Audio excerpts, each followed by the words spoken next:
Asan ka ngayon? Hazel, ang hanap nito, kausap lang ha. Hazel, hindi boyfriend ha. Oh, sige.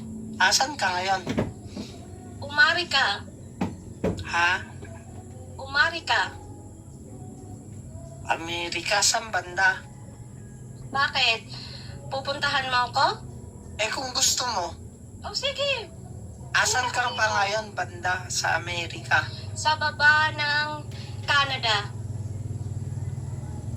Parehas din na Amerika din yun. Asan ka ba banda? Hindi iba yung Canada sa Amerika. Hindi yung part Sabihin na... mo kasing lugar, ma'am. Minnesota nga. Malamig Minnesota. Malamig dito, oo. Kasi Malamig. maraming snow dito. Malamig nga baka pag lalabas ako, marami din snow dito. Ay, hindi. Pagka lalabas ka dito, maninigas ka. Oh. Maniniga. Mm-mm.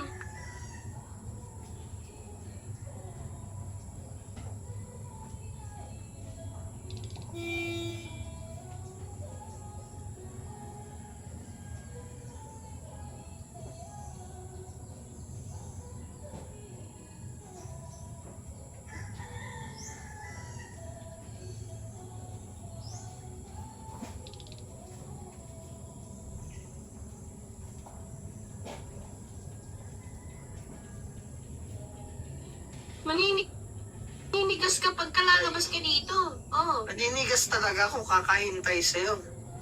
Ay, hindi. Pagka nakita kita tapos nanigas ka. Kita mo na nga ako, andito ako Tingnan kita. ngani. Andito ako. Okay, magsisimula tayong maglaro. Ang laro na ito ay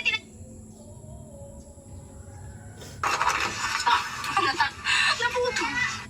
Nung una ng problema si Mr. kung saan isasalang itong 2.4 kilos na lobster. Mabuti na lang meron kaming nakita malaking kaldero. At ito nga pala ay isa sa mga alaga natin. Nagsaing lang ako dahil mas masarap to sa kanin, tas nagluto lang din ako ng buttered garlic para sa sausawan. Gumawa na nga lang din pala ako ng sausawan na suka para naman sa may gusto. Grabe, luto na. Ang laki, grabe, ang laki. As in, sobra.